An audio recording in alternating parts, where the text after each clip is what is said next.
প্রেমময় শ্রী শ্রী ঠাকুরের শ্রীরাঙানাতুল শ্রীচরণ শতকোটি প্রণাম। সকলকে আনন্দিত জয়গুরু। বর্ধনার পথে এগোতে হবে, ঐক্যবদ্ধ হতে হবে। ধনবান যদি অহংকারী হয়, সে অতি শীঘ্র পতিত হবে।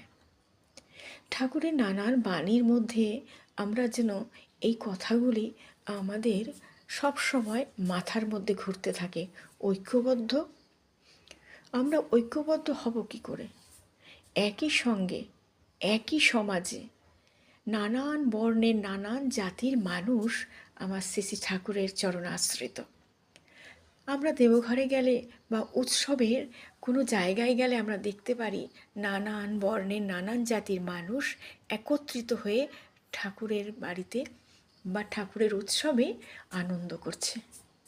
তাহলে কি হলো? সকলে ঐক্যবদ্ধ হলাম, একই সঙ্গে তাল মিলিয়ে আমরা চলেছি। আমরা পরম পিতার সন্তান, আমাদের আলাদা করে কোনো পরিচয় নেই।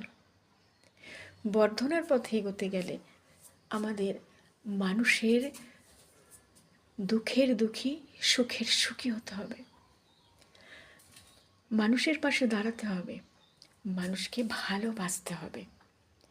সেই ভালোবাসার মধ্যে দিয়ে তার কষ্ট নিবারণের জন্য আমাদের যতটা সম্ভব তাদের সেবার কাজে আমরা যেন নিয়োজিত হই। আমরা যতটা সেবা করতে পারবো মানুষের, তত বর্ধনার পথে এগোতে পারবো।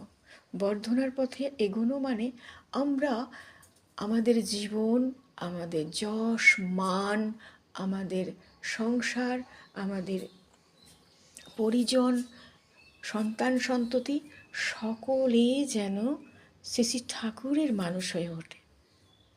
সব কিছু যেন ঠাকুরের মতে চলে। এটাই আমাদের জীবনে বর্ধনার পথ। আমরা সেভাবে যদি চলতে পারি, আমরা প্রভুর সেই কথাগুলো যদি কার্যে পরিণত করতে পারি, তাহলে আমরা বর্ধনার পথেই থাকব। জীবন বর্ধনায় অসুখ বিসুখ রোগবালাই সব কিছু সুন্দরভাবে পরিপূর্ণ একটা ঠাকুরের মানুষ হয়ে যেন উঠতে পারি। আবার ধনবান যেন অহংকারী না হয়। ধন আছে কিন্তু সেটা সেবার কাজে লাগছে না। ঠাকুর বলছেন সঞ্চয় করো, কিন্তু সেটা সেবার কাজে যেন লাগে। কিন্তু সে সেবার কাজে যদি না লাগে, সেই সঞ্চয় তোমার কোনো কাজেই আসবে না। এটাই তার ভবিষ্যৎবাণী। আমরা প্রত্যেকে যেন ভালো থাকি।